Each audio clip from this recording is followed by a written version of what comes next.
Olá pessoal, tudo bom? Eu sou o Daniel e nesse vídeo eu vou estar falando aqui sobre carta de Smith. Na verdade, eu vou estar construindo, mostrando para vocês como construir uma carta de Smith do zero, passo a passo mesmo. Bem, para a gente começar então, vamos dar uma revisão aqui sobre o coeficiente de reflexão. Afinal, a carta de Smith mostra para a gente, ela representa justamente o coeficiente de reflexão, em função ali, obviamente, da nossa impedância da carga. O coeficiente de reflexão, ele, por definição mesmo, ele é a relação entre uma onda refletida pela nossa onda incidente. Bem, quando a gente aplica a teoria de circuitos em linhas de transmissão, a gente consegue fazer ali algumas manipulações e chegar numa expressão para o coeficiente de reflexão que leva em consideração apenas a impedância da linha e a impedância característica, desculpa, a impedância da carga e a impedância característica da linha, fazendo aí a subtração pela soma. Bem, a gente sabe que a impedância da carga ela pode ser uma impedância complexa, então, obviamente, a gente vai ter também um coeficiente de reflexão também complexo. Então, a gente pode ver esse coeficiente de reflexão justamente como um fasor, onde a gente tem aqui o módulo desse coeficiente e a fase também. Obviamente, se a nossa carga for puramente resistiva, em cima dela ali, a gente vai ter uma fase zero. Obviamente, tendo aqui uma impedância da linha também real. A gente pode, além dessa representação polar do coeficiente de reflexão, a gente pode também ter a nossa representação cartesiana, colocando aqui a parte real juntamente com a nossa parte imaginária. Lembrando que a gente tem a impedância, que ela também é complexa, com resistência e reatância. Bem, para a gente então construir a nossa carta de Smith, antes de tudo, ou até mesmo para utilizar a carta de Smith, a gente antes deve normalizar essa impedância da nossa carga. Normalizar a impedância nada mais é do que dividir o seu valor, né, pelo valor da impedância característica da linha. Então, o nosso ZLzinho, no caso, o ZL minúsculo, que é a impedância normalizada, vai ser ZL sobre Z0, e a gente vai ter então uma resistência normalizada e também uma reatância normalizada. Dessa forma, então, a gente pode reescrever, né, o nosso coeficiente de reflexão em função da nossa impedância normalizada. Basta, então, dividir por Z0 em cima e embaixo, e a gente chega na expressão de ZL menos 1 sobre ZL mais 1. E aqui é importante para a gente que a gente, na verdade, coloque ZL em função de gama, que aí a gente pode, então, construir, começar a modelar a nossa carta de Smith. Então, a gente chega nessa expressão, uma manipulação bem simples, né? Passa o denominador multiplicando para o outro lado e isola ZL. A gente chega, então, nessa expressão de 1 mais gama sobre 1 menos gama. E, bem, aqui a gente, como eu mostrei agora há pouco, a gente tem o valor de ZL, ele pode ser representado na sua forma cartesiana e o coeficiente de reflexão também. Então, a gente pode fazer essa substituição aqui. Quando a gente substitui, então, a impedância e nosso coeficiente de reflexão, a gente vai chegar nessa nova expressão, agora relacionando resistência e reatância. Bem, para a gente descobrir o que é resistência e o que é reatância neste lado da equação, basta a gente separar a parte real da parte imaginária. Como é que a gente faz isso? A gente também é bem simples, em engenharia a gente faz isso constantemente, basta a gente multiplicar, né, e dividir pelo complexo conjugado do denominador, obviamente, né? Lembrando que a parte real é 1 menos gama R e a parte imaginária vai ser J gama I, certo? No caso, gama I. Bem, fazendo então essa separação, multiplicando e dividindo pelo complexo conjugado, a gente vai chegar aqui, né, na multiplicação, como foi descrito, e a gente multiplicando, então, fazendo a multiplicação, fazendo distributivo aqui, a gente chega nesta equação mais abaixo. Bem, o que a gente pode ver aqui é que o nosso denominador agora não tem mais parte imaginária, ele é puramente real, e só em cima que a gente vai ter partes reais e imaginárias, ao qual agora a gente pode dividir, então, isso em real e imaginário. Reparem que aqui a gente corta vários fatores, o que vai facilitar aí bastante para a gente. Então, separando essa parte real da parte imaginária, pegando apenas o que não tem J e depois pegando apenas o que está acompanhado de J, a gente vai chegar aqui na expressão de R, que é 1 mais gama i um menos gama i ao quadrado menos gama, desculpa, aqui é gama R ao quadrado menos gama i ao quadrado, sobre 1 menos gama R ao quadrado mais gama i ao quadrado. E a gente chega também na expressão da reatância, que é um pouco mais simples, né? 2 gama i sobre o mesmo denominador aqui de antes. Essas equações elas já são importantes para a gente, porque elas já relacionam aqui a nossa resistência apenas em função, resistência normalizada, né? Apenas em função do nosso coeficiente de reflexão, no seu modo cartesiano, ou seja, a sua parte real e a sua parte imaginária. O mesmo para a reatância. Mas a gente ainda não está tão interessante porque a gente não consegue, a partir disso aqui, construir gráficos que nos ajudem de maneira eficiente mesmo.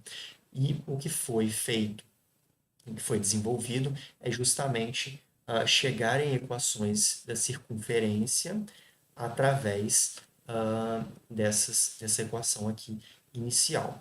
Então, a gente vai precisar aí fazer algumas manipulações. Vamos começar, então, pela resistência. Então, estou pegando aqui a primeira equação, a da resistência. O primeiro passo aqui é simples, né? É só passar o denominador multiplicando aqui. Então, a gente vai ter R, né? Multiplicando aqui em cima e o resto tudo igual. Né? Fiz a distributiva aqui, por isso que está multiplicando gama i ao quadrado também. Aqui o próximo passo, então, é isolar, deixar gama i ao quadrado apenas sozinho, né, de um lado da equação. Então, é isso que é feito.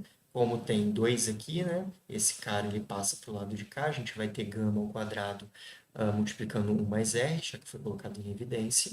E a expressão do outro lado mantida apenas depois de ter jogado tudo para lá. Aqui basta, então, dividir, né, 1 mais r, passar ele dividindo, que a gente vai chegar na expressão onde gama i está em função dos outros fatores, dos outros elementos aqui. Aqui também, para ajudar aqui a manipulação, para ajudar a chegar nos resultados, a gente coloca gama r ao quadrado em evidência. Então, a gente vai chegar nessa expressão aqui. Lembrando que tinha 2 gama r's aqui ao quadrado, né? Colocando em evidência, fica com ela dessa forma. E aqui a gente tem um pulo do gato, né? O famoso pulo do gato para a gente conseguir chegar na nossa expressão aí final. Para a gente sair dessa parte para a próxima etapa, a gente tem que multiplicar tanto em cima quanto embaixo por 1 mais r. Então, fazendo essa multiplicação, lembrando que aqui eu já tinha juntado, né, colocado junto 1 menos r, né, para ficar mais fácil. Então, quando eu multiplicasse tudo aqui em cima por 1 mais r, eu multipliquei os dois assim, de maneira ainda separada, né? Junto 1 menos r, mas separado do 1 mais r aqui. E os outros elementos aqui também multiplicados por 1 mais r, cada um sem ter feito a distributiva ainda individual de cada um. Obviamente, o denominador também tem que estar multiplicado aí, por 1 mais r. Aqui é interessante que a gente 1 menos r vezes 1 mais r, né, é o produto aqui da diferença. Então, a gente vai ter o quadrado do primeiro menos o quadrado do segundo. Então, a gente vai chegar na seguinte expressão. Novamente, deixa eu retornar aqui, né, com ela, para explicar um pouco melhor. A gente vai ter, então, aqui 1 ao quadrado, né, que é 1 menos r ao quadrado, e todas as expressões iguais. E a gente pode também, como a gente tem um denominador aqui comum a todo mundo, a gente pode separar aqui os numeradores, né, mantendo o denominador, obviamente, em cada um deles. Então, fazendo isso, a gente chega aqui na expressão de que A gente chega aqui em gama e ao quadrado, né? Novamente, eu só fiz aquela multiplicação ali e depois eu fiz aqui esta separação. Separando, né, esses elementos, a gente tem que esse 1 mais r ao quadrado corta com 1 mais r ao quadrado, então aqui fica sem nada. E esse 1 mais r, 1 mais r corta com 1 mais r ao quadrado e só fica com 1 mais r embaixo. E eu deixei esse r ao quadrado aqui ao final da equação. Então, a gente fica com essa cara aqui depois de fazer essas manipulações. O que é muito importante aqui, se a gente reparar bem, essa expressão aqui da gente, ela é equivalente ao quadrado de gama r menos r sobre 1 mais r. Bem, como é que a gente pode ver isso? Reparem, é essa expressão aqui de baixo já, só essa parte daqui. Bem, multiplicando, então, o quadrado do primeiro, gama r ao quadrado, mais duas vezes o primeiro pelo segundo, 2r, 1 sobre r, gama r, mais, né, os sinais aqui estão trocados, porque eu trouxe o sinal para fora, seria mais no caso, o segundo ao quadrado, que é r ao quadrado sobre 1 mais r ao quadrado. Então, a gente pode fazer a substituição e chega nessa equação aqui de baixo. Bem, a partir dela, finalmente, então, a gente simplesmente passa essa parte para o outro lado da equação e a gente chega na equação final dada por essa equação aqui. O que tem de importante nela? Qual cara que ela tem? A gente tem aqui uma equação da circunferência, onde os eixos x e y são gama real e o valor de gama imaginário. Então, já dá para imaginar, né, como que isso ali vai ficar na nossa carta de Smith. Então, a gente, novamente, está relacionando a resistência normalizada com os valores de gama R e gama I, que são os coeficientes de reflexão real e imaginários. Essa, então, foi a primeira parte. A segunda parte que a gente tinha era a nossa reatância. A reatância ela é um pouco mais simples, a gente tinha chegado nessa expressão. Aqui, então, basta a gente trocar, né, o denominador passa multiplicando e o x passa dividindo, certo? A gente, então, deixa apenas de um lado da equação o 1 menos gama r ao quadrado, passa tudo para o outro lado, certo?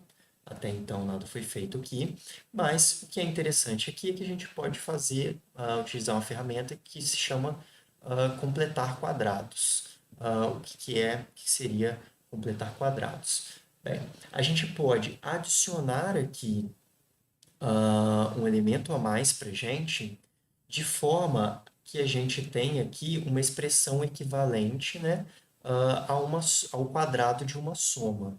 Ou seja, vamos entender isso um pouco melhor, né? A gente tinha aqui menos gama i ao quadrado mais 2 gama i sobre x.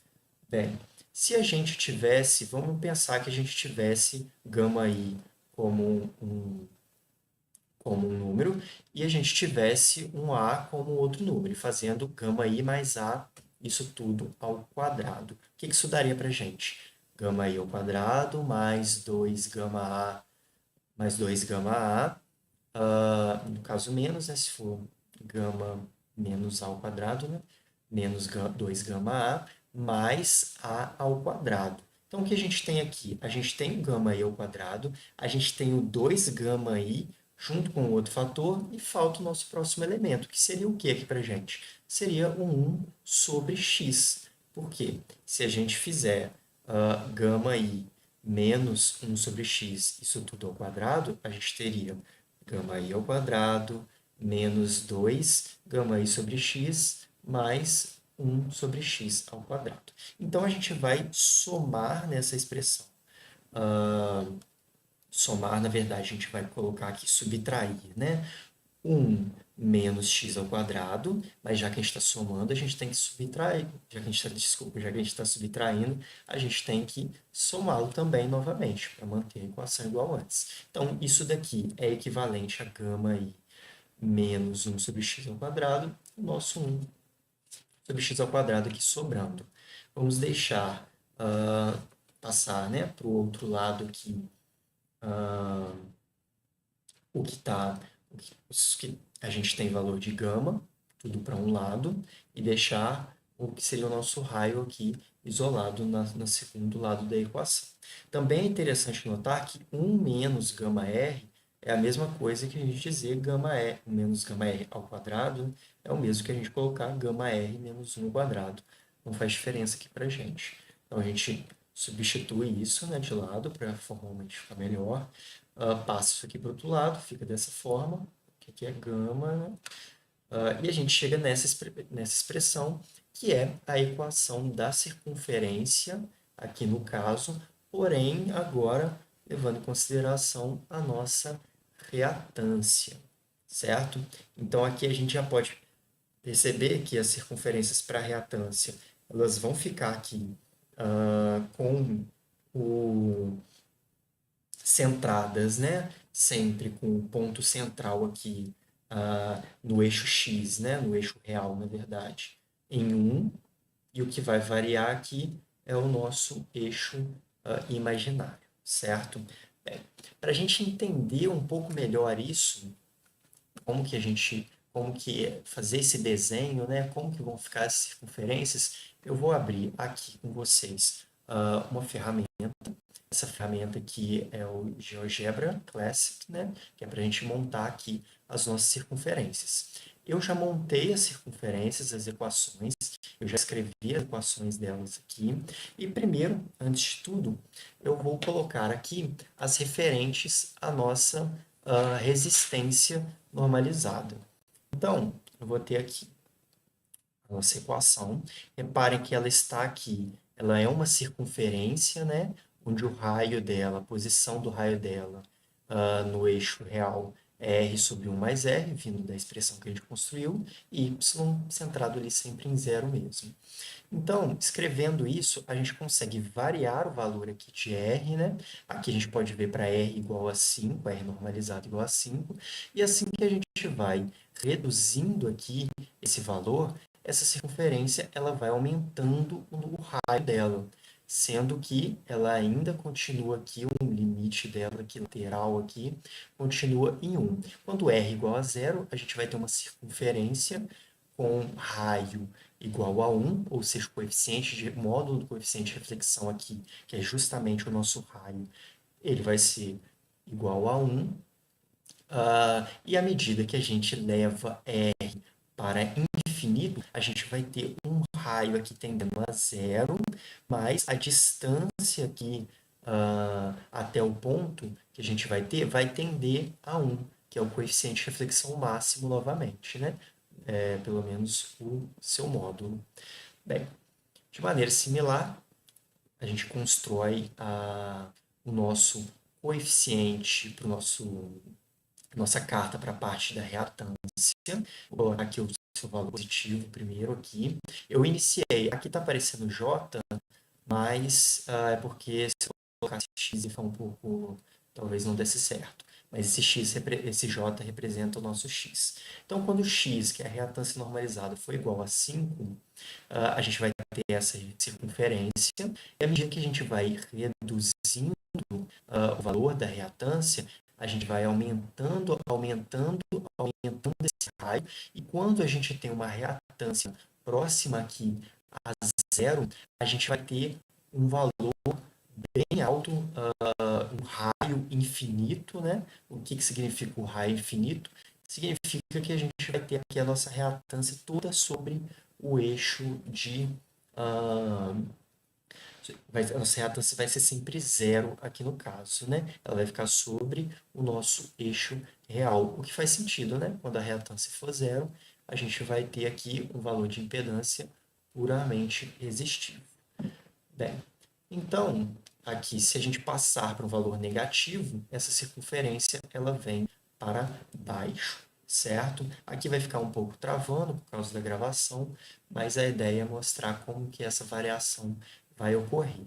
Eu construí, então, aqui, peguei valores específicos de R e de X normalizados, para que a gente consiga construir a nossa carta como a gente vê aí, como a gente imprime e tudo mais. Então, aqui, primeiro, para um valor de R, é igual a 0,5, a gente vai ter a circunferência, R igual a zero, essa, plotando tudo junto, então, todos os valores de resistência normalizada, a gente chega na carta apenas com os valores de resistência, o que já dá a cara aí pra gente que a gente conhece da carta de Smith, né? Bem, além dela, a gente tem também a parte reativa.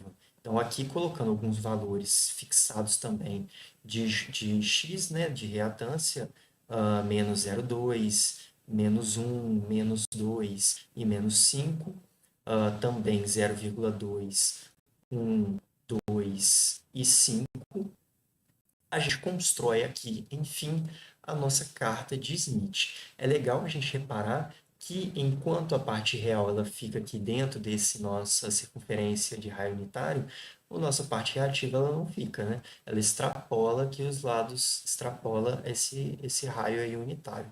Mas isso não tem problema, o que importa para a gente, o que a gente vai utilizar é apenas o que está dentro desse raio unitário, que mostra para a gente o máximo de coeficiente de reflexão que a gente vai ter, o módulo máximo dele, né? Que no caso vai ser 1.